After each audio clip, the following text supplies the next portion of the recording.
Yo tout le monde, c'est Alex et aujourd'hui on se trouve pour une nouvelle vidéo. Et donc, nouveau concept sur ma chaîne, ça va être mon carnet de voyage en fait. Donc pour ceux qui me suivent un minimum, vous savez que je suis partie en Corse. Et vu que je trouve que la Corse est accessible, moyen d'y aller assez facilement, je me suis dit pourquoi pas vous faire un carnet de voyage où je vous raconte un peu mes vacances, dans le sens où je vous dis des choses à faire en Corse, que visiter, quoi faire, etc.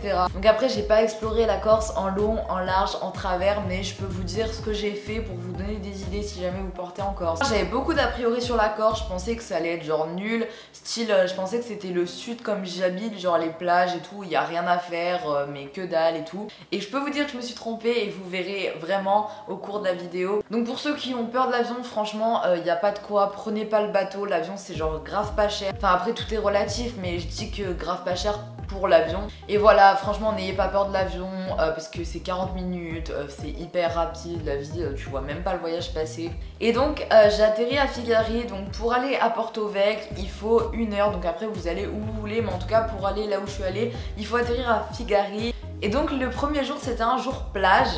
Donc on est allé à Palombadja, donc c'est à 1 heure de Porto Vecchio, enfin 30 minutes, 1 heure, mais en général l'été il y a de la circulation, du coup c'est 1 heure. Et c'est une plage en fait juste magnifique, c'est une des plus belles plages de Corse. Et franchement j'ai été époustouflée parce que enfin je me dis si l'eau elle est comme ça sur une plage là où il y a je sais pas combien de personnes qui brassent, où il y a des algues, je me dis mais...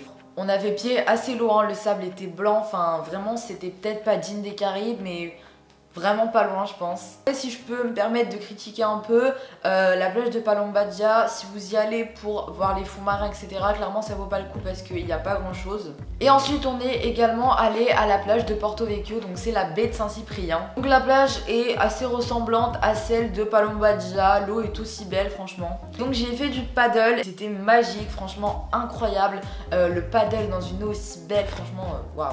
C'est-à-dire que vous faites du paddle, vous avez l'impression d'être à Tahiti, un truc de malade.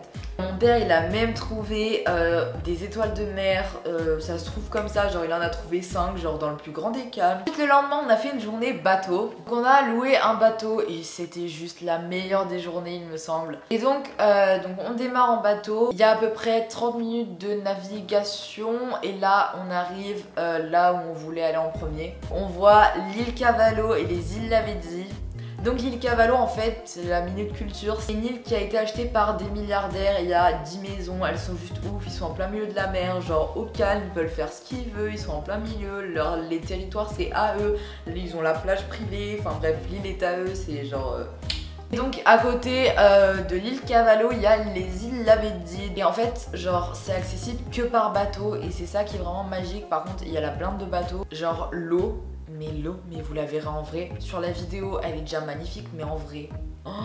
Et l'avantage des îles Lavezzi, c'est vraiment les fonds marins. Ils sont magnifiques. Genre, tu sautes, tu sais, t'as les poissons, ils t'entourent, genre dans le plus grand des calmes. Donc après, on n'est pas resté longtemps, 30, 40 minutes, 1 heure, parce qu'il y avait une méduse. Et je t'explique qu'on s'est vite taillé parce que si on s'est piqué, ça gâchait un peu la journée parce que c'était que le matin. Donc bon, voilà. Ensuite, donc on est parti en bateau à Bonifacio. Donc Bonifacio, en fait, c'est un village. On peut y accéder en voiture, il n'y a pas de problème. En fait, c'est une ville construite par les roches. En fait, c'est comme une cuve où genre t'as les immeubles, ils sont genre construits sur la roche, genre. Juste Bonifacio, trop cute. Petit commerce, il y a le port, franchement c'est trop mignon, je sais pas comment décrire, c'est accueillant. Après on part en direction d'une grotte. Donc en fait, quand tu rentres dans la grotte, déjà t'as une énorme cuve, un chemin pour vraiment rentrer vraiment à l'intérieur de chez l'intérieur, genre pas dans la cuve. Malheureusement on n'a pas pu rentrer à l'intérieur de l'intérieur.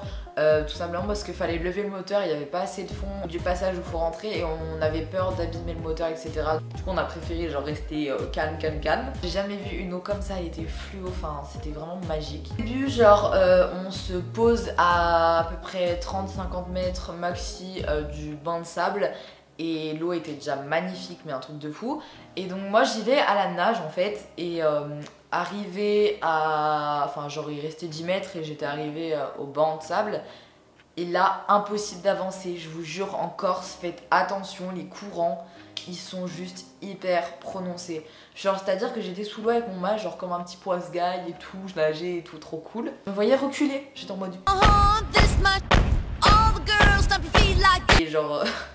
je reculais, genre je voyais les algues, elles s'éloignaient de moi, genre stressée, j'étais là en mode... Et chouette. Du coup on y est allé en bateau, vraiment ouf, parce que la plage genre elle est à 2 km et toi t'es là à 2 km de la plage et t'as pied dans le plus grand des calmes, genre normal. Et là tu plonges du bateau, t'as thé, enfin c'était franchement magnifique. Nouvelle journée et la dernière dont je vous parlerai. Donc on est allé aux aiguilles de Bavella, le comté montagneux de Corse. C'est entre Porto Vecchio et Ajaccio, donc route direction Bastia pour y aller en fait. Moi qui n'aime pas trop la randonnée, enfin c'est pas trop mon délire. Déjà on est monté et avec l'altitude il faisait froid, genre il faisait 20 degrés mais il faisait froid, les gens ils étaient avec des blousons. On s'est cru dans une station de ski, j'étais en mode wesh. Donc après on se pose dans un endroit, déjà il y a un arbre genre, immense franchement et magnifique. Et après on commence à s'engouffrer dans une forêt, on monte.